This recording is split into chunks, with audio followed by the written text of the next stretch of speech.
Okay, if you got greasable ball joints, this type I have, a Rancho, I can remove my boot. So I want to take my boot off so I don't damage it. And I'm going to turn my lower ball joint over, and I'm going to put a line on it, even with the grease zerk, okay? So I want the grease zerk going like this. I want that line facing like that, even with that stop right there, okay? And then when you get it pressed in, you want to come over here with a die grinder, and you want to die grind away a little bit so you can actually get your grease gun fitting on there, coupler, and be able to grease it, because otherwise if you don't grind it down a little bit, you won't be able to get on it, okay?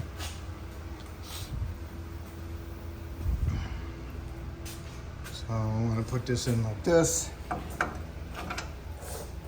just like that.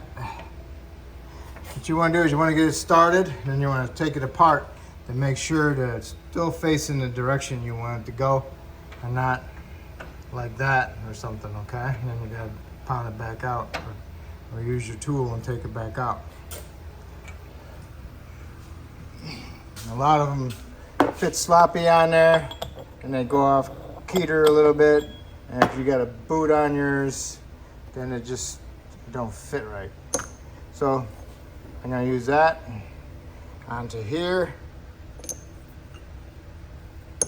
and I'm gonna use this on the top. You can't have it flat because it protrudes up past the housing a little bit, so that'll work perfect. Now put that on to push up against it. All right, I got it in there. And plus I put some yellow paint on the side so I can still see it even with my notch. Okay, because paint is right there. All right, so looking good. So now I'll get it started, and then I'll take it apart and verify it. Okay, so it's working. Going good. Now I'll go and finish it off. All right, looking good. Make sure it's flat, okay? Make sure there's no gap between the two, all right? Now I'm gonna get my die grinder, and I'm gonna grind that out a little bit so my grease zerk fits in there better. All right, so I got it all ground away. So now I put my zerk on there, my coupler, and see if it will lock on it, which it does. So now I can proceed with my upper ball joint. All right, I'm gonna use this one to go here. So this can be pushed through the hole. Go down like that. And I'm going to use this to sit on top and use it to push up against. Okay? Alright, that's how I am. The ball joint studs coming through there, and that's coming down. This part of that's pushing on the ball joint top piece. Okay, you got them in. Make sure you put your boots on, make sure they're in the grooves. Your grease zerks are all together. Next thing you want to do is you want to stick a vacuum cleaner hose through here and suck out all the rust you can, or even the cobwebs that might be hanging down inside there. Alright, you got your knuckle cleaned up. All you need to do is get it all cleaned up right about here and clean up this surface. Try not to remove any metal. Put your nuts on, put your knuckle in there, get your nuts on there, tighten your nuts up, and then go ahead and keep tightening them till you line up the holes for your cotter pins. Okay, and then shove them through and bend half of it down and then cut the excess off. Okay, and there you go. There you have it. Do the other side exactly the same way if you're going together on both sides. Okay, because that's what I'm doing. Okay, it's all set. Go ahead and grease it. That way you know for sure you can grease it. All right, talk about the bottom one. Make sure you can get your coupler on there and grease it. All right. And then next you can do is clean up your axles. Like Make sure these are pretty clean. Make sure there's no big pits in it or anything. Get some memory cloth, clean it up a little bit. And then before you put these in there, you want to take a bunch of grease in your hand and rub it on, okay? All right, and then when you push them in there, you want to kind of like, especially this one, lift it up a little bit. Help guide it in through that tube, because right about here is the seal.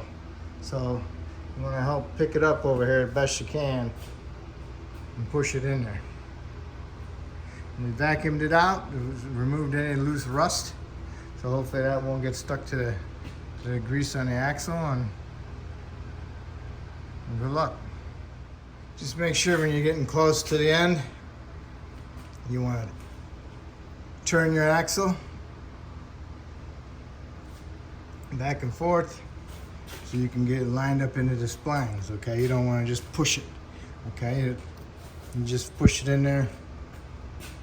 And on this side, you can just kind of like push it against the bottom there, pick up that axle shaft like that, and then you can release it in the end, and then find out where that seal's at, and then push it in there slowly. As soon as you get it in there, you'll know. And just make sure you turn it back and forth to get it in the splines.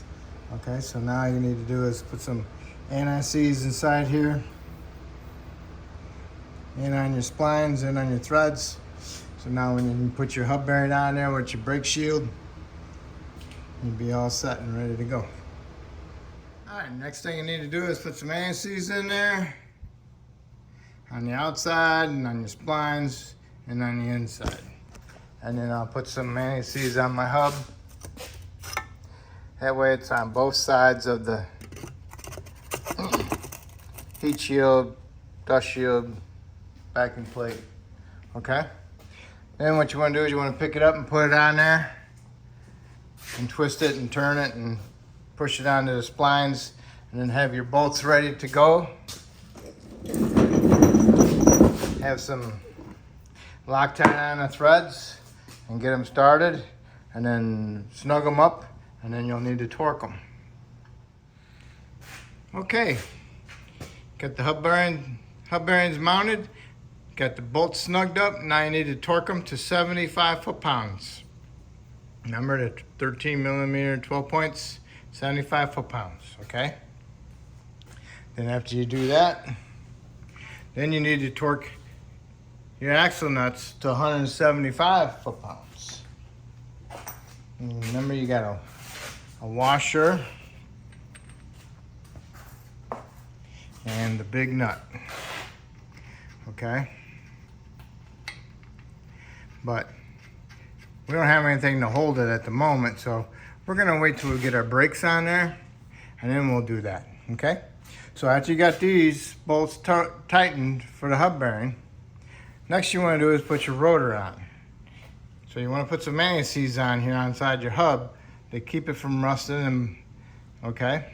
So in the future, when you take it off, it will come apart and won't be full of rust, okay? So put a light film of anti-seize on your hub. All right, I put a pair of vice grips on one of the wheel studs. I put it on there lightly just to hold the rotor from moving back and forth. All right, so now next I want to put my brakes back on.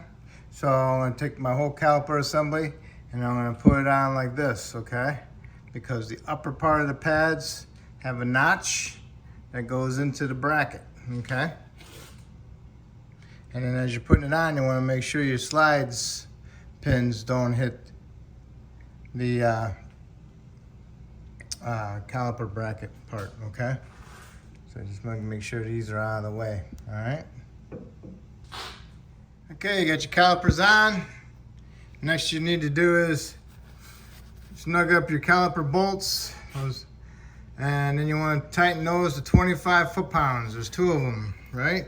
One on top and one on the bottom, 25 foot-pounds, all right? And once you got that done, then you want to put your tie rod in on and tighten up your nut for that and put your cotter pin in there. All right. What you want to do is you want to snug up your nut. Then you'll need to torque it, okay? 150 foot-pounds. In order to hold that, you want to take a medium-sized screwdriver, stick it inside here, inside the caliper in the bracket, in the fins of the rotor. So now we'll hold it. So that means you can be able to torque it now, okay? And once you torque it, and then you're going to do the other side the same way. All right? Now, next you need to do is put your little spring washer on there. And then your little castle nut. And get yourself a new cotter pin. You can line these holes up with the cotter pin hole and put a new cotter pin in there. All right, like that. And be all set. Just gotta line it up. Okay. Get myself a nice beefy cotter pin. Okay. And that's it. Now that side's done. Now, time to do the other side and do it exactly the same way. If you did it both sides at the same time, that's great, okay? So now all you need to do is put your tire on, torque your lug nuts to 100 foot-pounds, lower it down to the ground, go inside the vehicle, pump up the brake pedal a couple times, make sure you got a good firm hard pedal, and then that's it. If I helped you out with this video, that's awesome. Hopefully you can help me out by subscribing, and I appreciate it. Thank you. All right, once you got it all together, something I forgot to tell you is to double check your front differential fluid. This is a 3/8 square drive like on your ratchet. You want to remove it. It's a plug, pipe plug. You want to remove it just a little bit to see if any fluid comes out, and it's coming out. And the fluid looks good, so you're all set. If the fluid looks white, then you need to change the fluid. And you'll have to get a sucker and suck it all out, and do that a couple times with, within a couple oil changes to make sure you get all the water out of it, all right? Or you can pull the cover off and change the fluid that way. And then you want to just make sure it's on there properly, because you don't want to round that hole out. And just snug it up, okay? And then wipe off your excess there.